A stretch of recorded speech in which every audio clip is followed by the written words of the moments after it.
Pernah nggak sih Anda ketemu orang baru, terus dalam hitungan detik, langsung ada suara di kepala yang bilang, wah orang ini asyik, atau sebaliknya, kayaknya ada yang nggak beres. Oh, sering banget. Itu kan insting pertama kita ya. Kita semua pernah mengalaminya. Pertanyaannya, seberapa akurat insting itu? Apakah kita ini beneran bisa menilai buku dari sampulnya? Hari ini kita akan coba bongkar pertanyaan klasik itu. Sumber kita kali ini buku yang super menarik dari Eric Barker, judulnya Plays Well with Others. Misi kita adalah menggali sains di balik kesan pertama, kemampuan kita membaca orang, dan yang paling penting, bias-bias tersembunyi di otak kita yang sering kali menjebak tanpa kita sadar. Dan jebakan itu banyak sekali.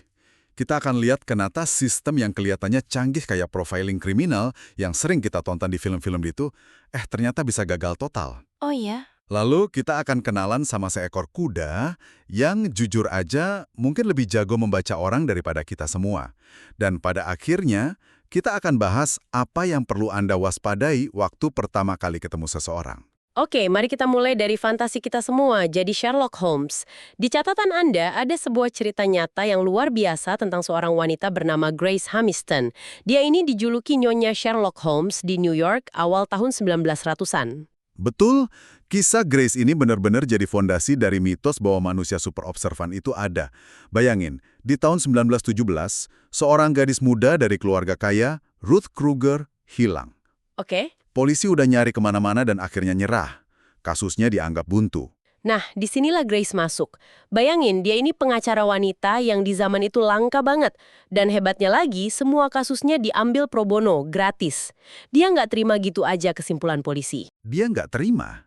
Dia turun tangan, investigasi ulang dari nol, dan dengan kejeliannya, dia nemuin sesuatu yang dilewatkan semua orang. Apa itu? Tepat. Dia menemukan jasad Ruth di ruang bawah tanah sebuah toko. Dia memecahkan kasusnya. Cerita kayak gini yang bikin kita percaya, kalau kita cukup jeli dan pinter, kita bisa membaca situasi dan orang lain kayak buku yang terbuka. Fantasi yang sangat menggoda. Menggoda banget. Tapi Anda bilang ini fantasi. Maksudnya kemampuan seperti itu nggak nyapa. Sebagian besar ya, kisah Grace itu nyata. Tapi kemampuan ala Sherlock Holmes buat baca karakter orang dari lipatan celananya, itu lebih banyak mitosnya. Sains modern menunjukkan hal itu. Coba kita lihat contoh yang lebih kekinian.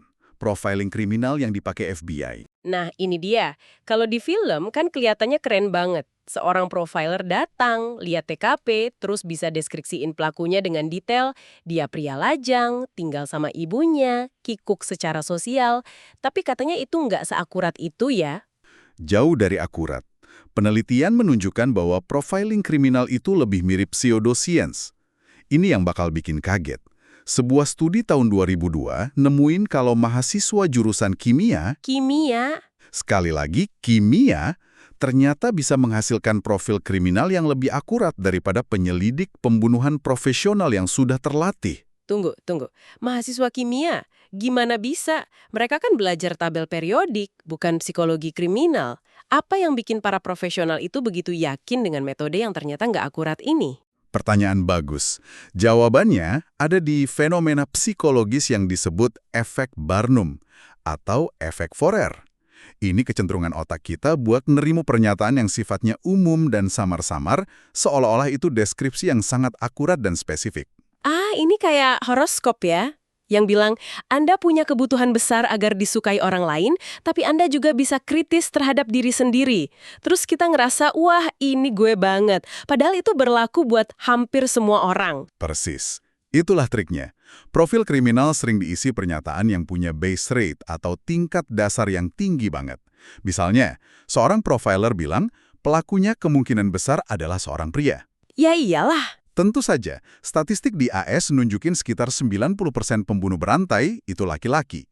Pernyataan itu hampir pasti benar, tapi nggak ngasih wawasan baru yang spesifik buat kasus itu. Jadi itu tebakan yang aman. Sangat aman. Lalu, mereka mencampurnya dengan pernyataan yang nggak bisa diverifikasi. Contohnya, dia memiliki fantasi seksual yang menyimpang. Siapa yang bisa bantah itu sebelum pelakunya ketangkap? Terakhir, mereka masukin beberapa tebakan acak. Nah, karena bias konfirmasi, kita cenderung inget tebakan yang kebetulan benar dan lupa puluhan tebakan lain yang salah.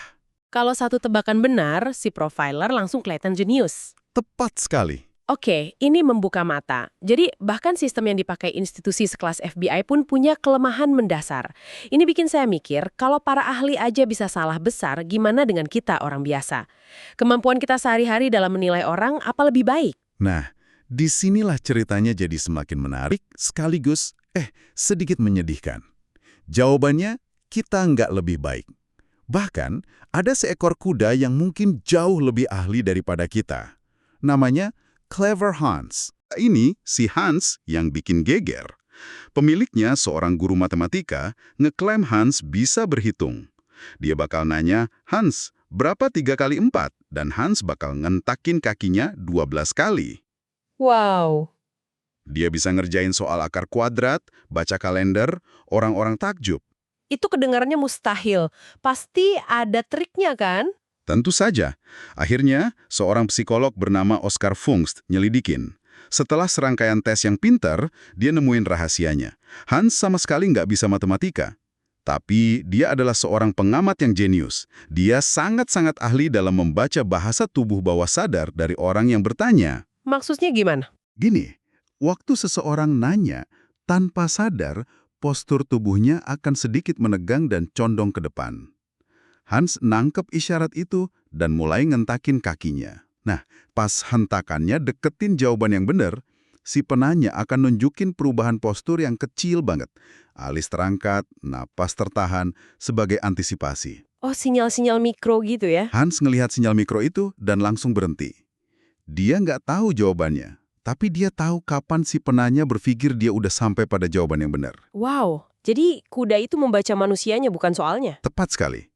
Kisah ini begitu fundamental sampai melahirkan istilah efek Clever Hans di dunia sains. Ini alasan utama kenapa uji klinis obat-obatan modern harus double blind, di mana baik pasien maupun dokter peneliti nggak tahu siapa yang dapat obat asli atau placebo. Untuk menghilangkan semua isyarat bawah sadar itu ya? Betul, intinya. Clever Hans ngebuktiin bahwa membaca makhluk lain itu soal menangkap sinyal-sinyal nonverbal yang sangat halus. Ironisnya, kuda itu bisa, tapi kita sebagai manusia ternyata payah. Saya baca di catatan Anda hasil riset dari Nicholas Epley di Universitas Chicago, angkanya cukup bikin depresi. Sangat. Riset Epley nunjukin, waktu kita interaksi sama orang asing, akurasi kita nebak apa yang mereka pikirin atau rasain cuma sekitar 20%.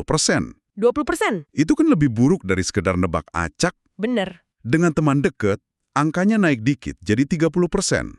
Dan puncaknya, dengan pasangan hidup yang udah kita kenal bertahun-tahun, cuma 35%. Cuma 35% dengan pasangan? Oke, saya nggak akan nunjukin statistik ini ke istri saya. Ini menjelaskan banyak sekali perdebatan di rumah. Kita merasa udah kenal banget, padahal 2/3 dari waktu, kita mungkin salah total tentang apa yang mereka pikirin. Dan yang bikin ini makin parah adalah kita sangat-sangat percaya diri dengan kemampuan kita yang jelek itu kan? Betul. Ini disebabkan oleh bias kognitif yang disebut jangkar egosentris atau egocentric anchoring. Kita tuh begitu kejebak di kepala kita sendiri, di perspektif kita, sampai kita secara keliru berasumsi orang lain mikir dan ngerasain hal yang sama kayak kita. Ini agak menyedihkan ya. Kita semua merasa bisa membaca orang, tapi data bilang kita gagal total. Tapi tunggu dulu, ini yang bikin saya bingung. Gimana dengan kesan pertama? Rasanya itu beda. Seringkali kita merasa klik atau nggak klik sama seseorang dalam hitungan detik. Apa itu juga cuma ilusi? Nah, disinilah paradoksnya muncul. Ternyata, kesan pertama itu luar biasa kuat dan, yang mengejutkan, seringkali sangat akurat. Ada bidang penelitian yang disebut thin slices atau irisan tipis. Irisan tipis. Kedengerannya kayak istilah kuliner. Memang.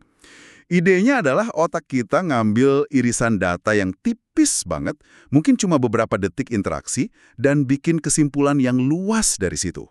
Sebuah studi klasik nunjukin, orang yang cuma nonton video tanpa suara seorang guru ngajar selama 30 detik, 30 detik, tanpa suara. bisa memprediksi dengan akurat gimana evaluasi siswa terhadap guru itu di akhir semester. Itu udah luar biasa. Tapi saya baca di catatan Anda ada yang lebih gila lagi. Tentang pemilu. Bahwa kita bisa nebak pemenang cuma dari ngelihat foto. Tolong jelasin, karena itu kedengarannya nggak masuk akal sama sekali. Kedengarannya emang gitu, tapi datanya konsisten. Penelitian oleh Alex Todorov dari Princeton menunjukkan bahwa penilaian cepat orang tentang kompetensi wajah seorang kandidat politik cuma dari lihat fotonya 1 detik bisa memprediksi hasil pemilu dengan akurasi sekitar 70%. 70%. Itu bukan kebetulan lagi. Jadi otak kita punya semacam superkomputer bawah sadar yang bisa bikin penilaian cepat dan jitu hanya dari sekelumit data visual. Tepat. Sistem bawah sadar kita hebat banget dalam ngenalin pola dan bikin penilaian cepat. Ini mekanisme bertahan hidup. Jadi, balik ke pertanyaan Anda, bisa nggak kita nilai buku dari sampulnya? Jawabannya, ya, sampulnya seringkali ngasih petunjuk yang akurat. Oke, tapi ini kan bertentangan dengan semua yang kita bahas tadi. Di satu sisi, kemampuan kita baca orang secara umum cuma 20-35%. Di sisi lain, kesan pertama kita bisa 70% akurat. Apa yang sebenarnya terjadi di sini? Di mana letak kesalahannya? Kesalahannya ada pada apa yang terjadi setelah detik pertama itu. Disinilah letak jebakan terbesarnya. Penguncian bias konfirmasi atau confirmation bias lock-in. Oke, jelaskan lebih lanjut. Gini, dalam sepersekian detik setelah kita ketemu seseorang, otak kita langsung bikin sebuah narasi atau teori tentang mereka. Misalnya, oh, orang ini kelihatannya ramah, atau orang ini kayaknya arogan. Oke, langsung ada label. Begitu teori awal itu terbentuk, dan kita udah lihat teori itu seringkali akurat, otak kita berhenti bekerja kayak seorang detektif. Terus otak kita jadi apa? Otak kita berubah jadi seorang pengacara yang keras kepala. Tugasnya bukan lagi nyari kebenaran, tapi memenangkan kasus untuk argumen awalnya. Kita akan secara aktif nyari bukti-bukti yang dukung teori pertama kita, dan, yang lebih penting, kita akan ngabain, ngeremehin, atau menafsirkan ulang semua bukti yang bertentangan. Tunggu sebentar, ini berarti otak kita secara aktif menipu kita dong? Setelah kita mutusin seseorang itu arogan di detik pertama, kita akan cari-cari kesalahannya buat buktiin kita benar. Itu kedengerannya melelahkan sekaligus berbahaya. Sangat berbahaya. Kalau kesan pertama Anda terhadap rekan kerja baru adalah, dia nggak kompeten, Anda bakal lebih merhatiin pas dia bikin kesalahan kecil dan ngabain pas dia ngelakuin pekerjaan yang brilian. Anda ngunci penilaian awal Anda dan buang kuncinya. Inilah kenapa kita jelek dalam baca orang secara umum. Meskipun kesan pertama kita mungkin benar, kita terpaku pada sampul buku dan berhenti baca isinya. Tepat. Oke, ini benar-benar ngubah cara saya mandang interaksi sosial. Jadi setelah kita bongkar semua ini, apa pelajaran praktis yang bisa kita ambil? Apa yang harus kita lakukan dengan pengetahuan bahwa otak kita adalah pengacara yang bias? Buku ini ngasih 2 saran kunci yang sangat praktis. Pertama, sadari betapa pentingnya menciptakan kesan pertama yang baik. Sekarang Anda tahu mekanismenya. Otak orang lain bakal ngunci kesan awal tentang Anda dan bakal habisin sisa waktu buat nyari pembenaran atas kesan itu. Jadi manfaatkan bias ini untuk keuntungan kita.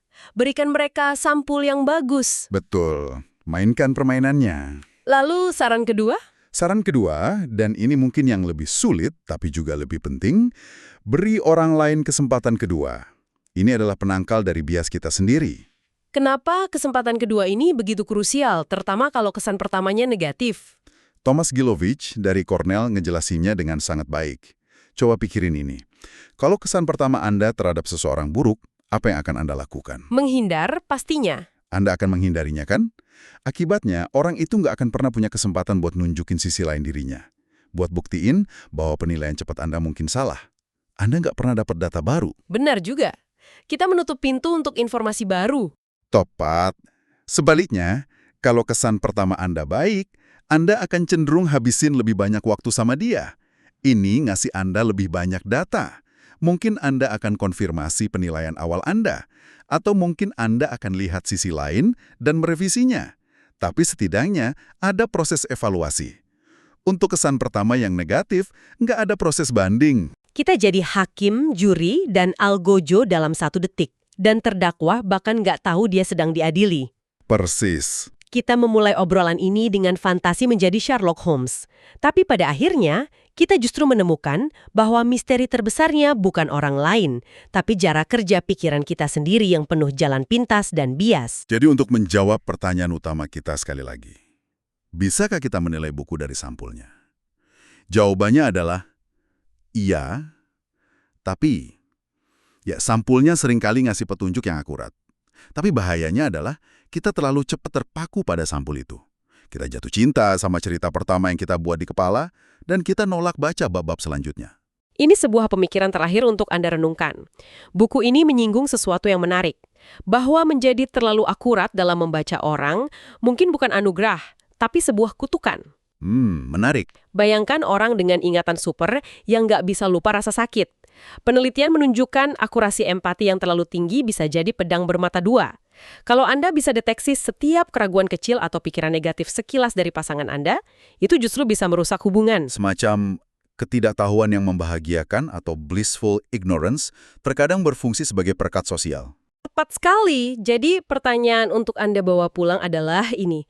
Jika Anda bisa memilih, apakah Anda benar-benar ingin punya kemampuan untuk membaca pikiran semua orang di sekitar Anda dengan segala risikonya, mendengar setiap pemikiran negatif atau kebohongan kecil mereka tentang Anda, atau jangan-jangan persepsi kita yang nggak sempurna ini dengan segala bias dan kesalahannya sebenarnya adalah perisai yang kita butuhkan untuk bisa tetap berfungsi dan menjaga kewarasan kita?